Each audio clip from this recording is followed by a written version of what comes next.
하나님께서 사랑하시는 자를 가만히 두시는 법이 없는 것 같습니다.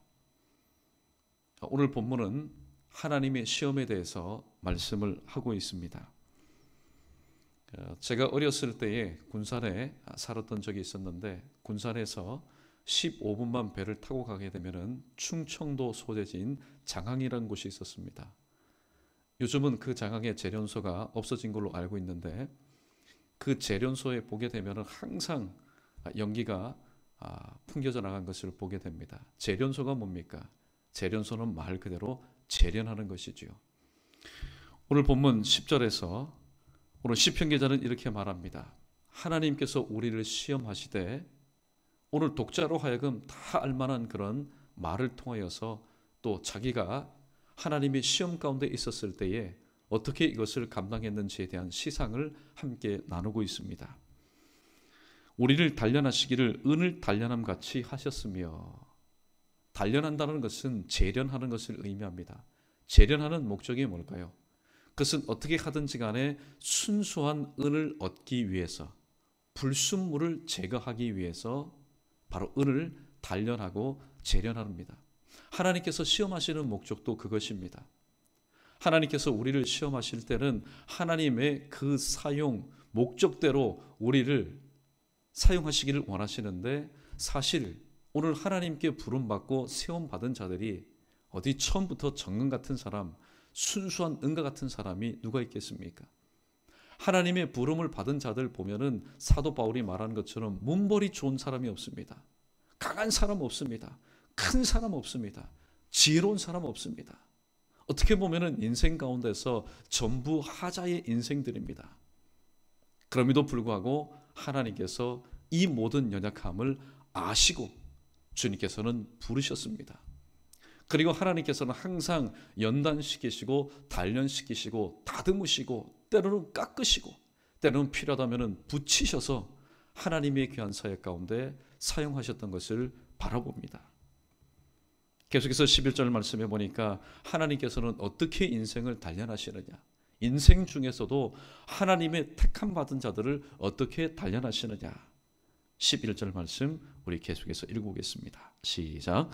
우리를 끌어 그물에 걸리게 하시며 어려운 짐을 우리 허리에 메어 두셨으며. 아멘. 근데 사실 그물에 걸리는 자, 도대체 내가 무엇이 잘못되었길래 내가 이런 인생의 그물에 걸렸는가? 또 내가 무슨 하자가 있길래 내 허리 가운데 이런 어려운 짐을 내가 매게 되었는가? 사실 그 하나님의 시험 가운데 있는 당사자는 시험 중에는 알 길이 없습니다. 알 길이 없는 겁니다. 그러나 누구는 다 알고 계십니까? 이 모든 것을 우리로 하여금 인생의 그물에 걸리게 하시고 또 우리로 하여금 우리 허리 가운데 어려운 짐을 두신 하나님은 다 알고 계신다는 겁니다. 11절 말씀에 우리를 끌어 그물에 걸리게 하시며, 여러분 중에 혹시 낚시 혹은 고기 잡는 것에 대한 어렸을 때 그런 기억을 한번 보십시오. 물고기가 그물 속에 들어가면은 지 살기 위해서 파닥파닥 계속해서 움직입니다. 그런데 한 가지 불편한 진실이 있습니다. 그냥 가만히 있으면은 지느러미만 그물에 걸리고 혹은 꼬리만 걸리는데 지 살려고 계속해서 움직이다 보면은 머리도 걸리고 지느러미도 걸리고 다 걸리는 겁니다. 할 수 있는 것은 말 그대로 없습니다. 움직이면은 움직일수록. 하나님께서 우리에게 인생의 그물, 때로는 상황과 때로는 여러 가지 그물 가운데 걸리게 하시는 이유가 뭘까요? 움직이면 움직일수록 네가 할 수 있는 것은 아무것도 없다라는 것을 깨닫도록 하시기 위해서입니다. 그럼 우리는 그런 상황 가운데서 이것을 깨닫게 되죠. 야, 나는 움직여도 소용이 없구나. 내가 할 수 있는 것은 아무것도 없구나. 그래서 스가랴 선지자의 고백을 우리가 할 수밖에 없다는 겁니다. 이는 나의 힘으로도 나의 능으로도 되지 않는구나.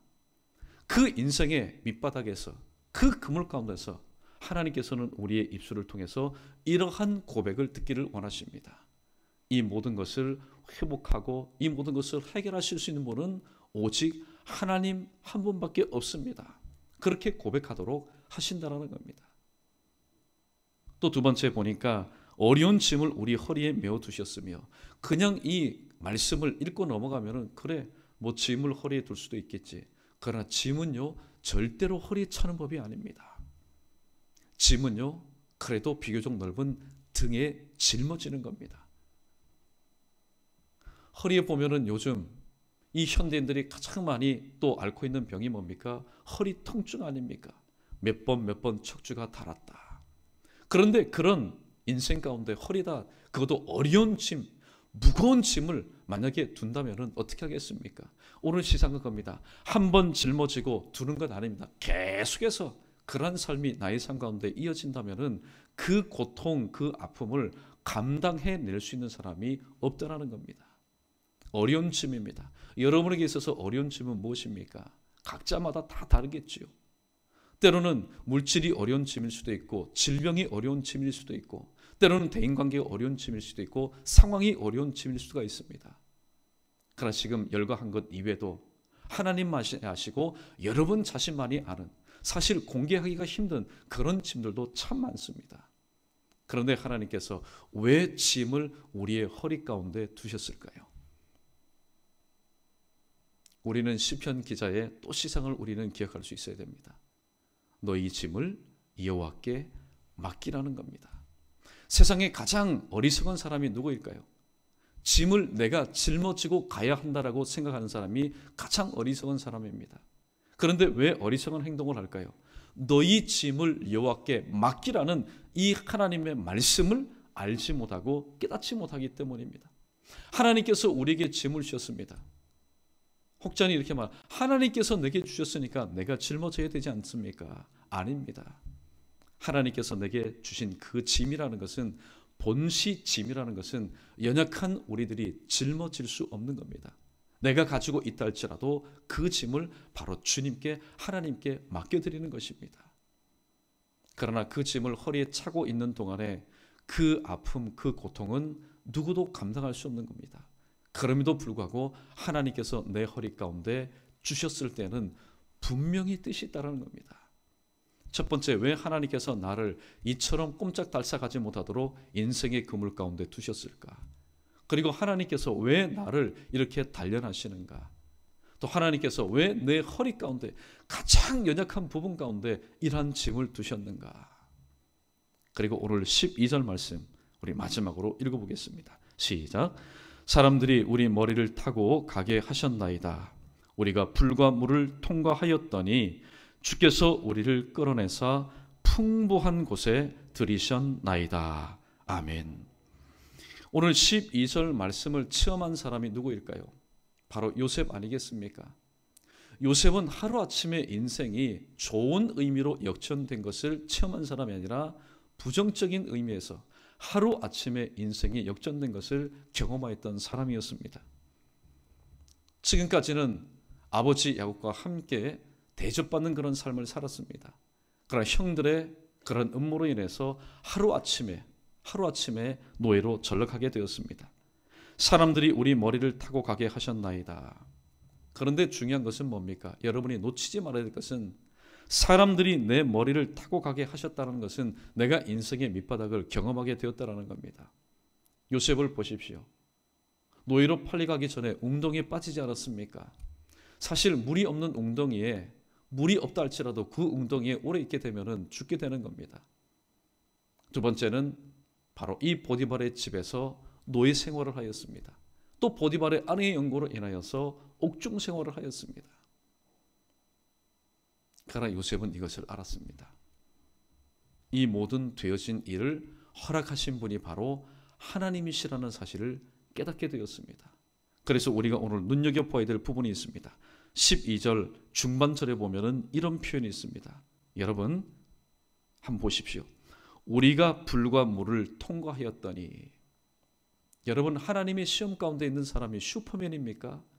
아닙니다. 그럼에도 불구하고 오늘 시편 기자는 우리가 불과 물을 통과하였다라고 이야기하고 있습니다. 무슨 단어가 빠졌을까요? 우리가 하나님과 함께함으로.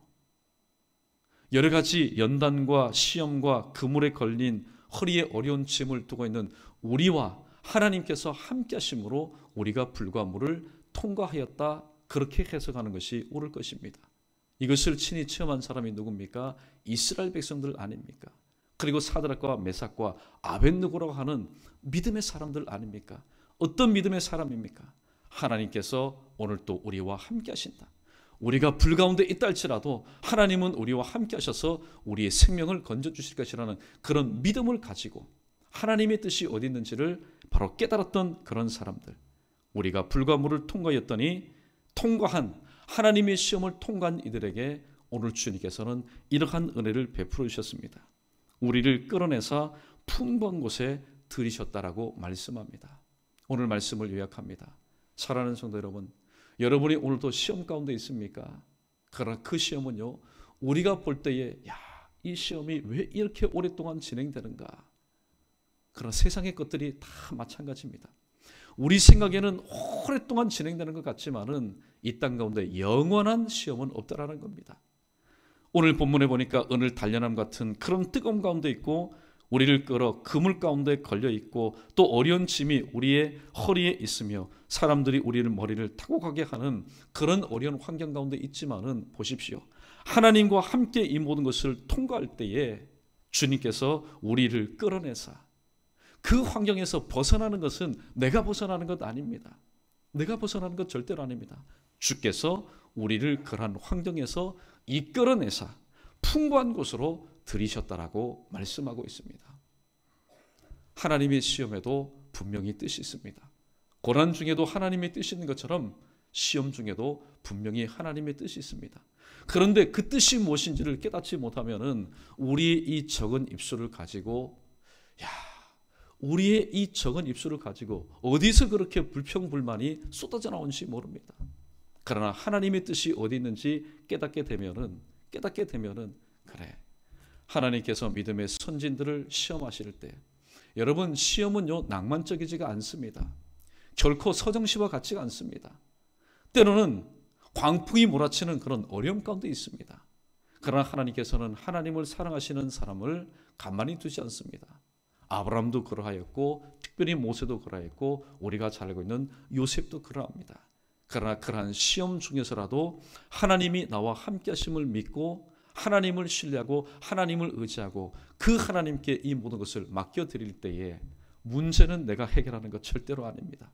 하나님께서 해결하여 주셔서 믿음의 지경을 넓혀주시고, 또 기도의 지경을 넓혀주시고, 사역의 지경을 넓혀주시고, 삶의 모든 지경을 넓혀주실 것이라고 오늘 시편 기자는 자신이 일찍이 체험했던 이 일들을 오늘 우리가 알아둘 수 있는 언어로 풀어서 오늘 또 찬양하고 있습니다.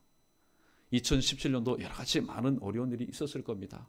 여러분 가정적으로 특별히 경기가 좋은 이 시대 가운데, 또 여러분의 직장 가운데, 또 여러 가지 대인관계 가운데 많은 어려운 일이 있었을 겁니다. 그러나 되어진 모든 일, 하나님이 허락이 없으면은 하나도 되어진 일이 없음을 다시 한번 기억하시고, 모든 것을 바라볼 때에 인간적인 눈으로 바라보지 마시고 믿음의 눈으로 바라보셔서 하나님께서 오늘 또 나를 단련하시는 가운데 있구나. 욥이 어떻게 고백한지 아십니까? 욥기서 23장 10절 말씀에 나의 가는 길을 그가 아시나니 그가 나를 단련하신 후에 연단하신 후에 내가 정금같이 나오리다. 내가 순금같이 나오리다. 근데 시험 당하는 중에 바로 다음 순간 점검이 되면 얼마나 좋겠습니까? 당하는 고통도 아픔도 여러 가지 어려운 일도 순간 지나가면 얼마나 좋겠습니까? 그러나 하나님의 진리는요, 하나님의 섭리는 그렇지 않습니다.